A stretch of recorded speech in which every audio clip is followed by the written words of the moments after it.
আসসালামু আলাইকুম।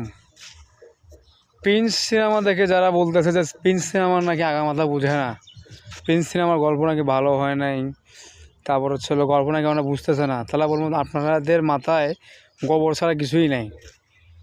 কারণ কিছু বড় টাইপের লোকগুলো যে সিনেমা হলে যে দেখে, এগুলো সিনেমা বোঝেই না, সিনেমা কখনো দেখেই নাই। ওই তারা দেখে শুধুমাত্র কি ওই কী বলবো, নাচানাচি ফালাফালি পাগলামি টিকটকার এগুলো দেখতে পারে, কিন্তু সিনেমার যে গল্পটা এটা তো বোঝেই নাই। বুঝবে কেমনে? কারণ ওরা সিনেমাই দেখে না, ওরা সিনেমা বোঝে।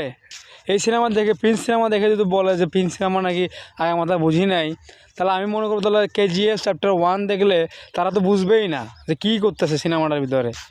কিন্তু যারা বোঝে তারা বোঝে, আর যারা বোঝে নাই তারা মনে করবো যে এখন পিছায় আছে 90 বছরে। মানে এমন একটা ভাব নিতেছে সবাই হলে আইসা যে সিনেমা আমরা বুঝি না, আগামাথা কী সিনেমা বানাইছে, ফ্লগ। আরে বলো, সিনেমা বুঝোস তোরা? খালি দেখে চলে আইলি, সিনেমার তো গল্পই বুঝোস না। গল্প মনোযোগ দিয়ে দেখো, সিনেমা হলে যায় কী কারণে? এগুলো বলদগুলা ওই ঠিক ভিডিও বানানোর লাগিয়া, তারপরে হলো মানুষের দেখানোর লাগে যে আমরা সিনেমা হলে আসছি। কিন্তু সিনেমার পুরোটা দেখে না, মিস করে ফেলায় আর কয়েছে সিনেমা দেখি মানে বুঝি নাই। সিনেমা দেখতে বসলে মনোযোগ দিয়ে সিনেমাটা দেখে বুঝতে হবে গল্পটা কী নিয়ে বানানো হয়েছে, কী বুঝতে চাইতেছে গল্পটার ভিতরে। বলদগুলো সিনেমা বোঝে না কিছু না, আজ তারা বলে যায় খালি বলে যে কি সিনেমা ভালো হয় না, বুয়া। এগুলো বলদগুলোর সিনেমা টিকিট দেখ কোন শালায়। প্রিন্স সিনেমা সবচেয়ে ভালো হয়েছে, প্রিন্স, দম, আর হচ্ছে আপনার রাক্ষসও চলতেছে ভালো।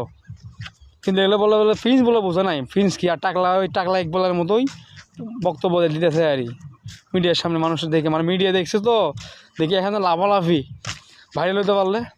এই কারণে বলে শাকিব খানের প্রিন্স সিনেমা সুন্দর হয় নাই, ওই এরকম হয়েছে ভক্ক চক্কর স্বর। মানে এগুলো সিনেমা দেখে নাই কখনো, এগুলো মূর্খ লোক তো দেখে নাই কখনো সিনেমা বোঝে না গল্প। এমনি শাকিব খান সিনেমা সাইন করছে, এমনি শাকিব খান 3 কোটি টাকা নিছে, এমনি শাকিব খান ওই এই সিনেমার জন্য রাজি হয়ে গেছে এমনি না। এত বড় একটা নায়ক, তিনি গল্প না বুঝা এমনিতে গল্পটা করছে না। শালার কি বলবো আসলে, আমাকে এগুলো খালি দেখা যায় নাচে যেগুলো আছে না, পাগল থাকলামি, হিরো আলমের মতো পাগল থাকলামি, এগুলো দিলে ওরা ঠিকই দেখতো। আরেকটা তো হিরো আলমের নাম নেয়, ও তো আরও বড় লোক। কই হিরো আলম আর কই শাকিব খান? হিরো আলমের মুভি সুন্দর হয় নাকি? যেগুলো হিরো আলমের পাগলামি করে ওগুলোই ওদেরকে পছন্দ লাগে। যারা প্রিন্স দেখছে তারা অবশ্যই বলতে পারে প্রিন্স মানে কি। প্রিন্স নেক্সট 2 আসবে, ধামাকায় নিয়ে আসবে। আর তাণ্ডবও তো বোঝা নাই, তাণ্ডব তো দেখছে এরা গত বছর ঈদে,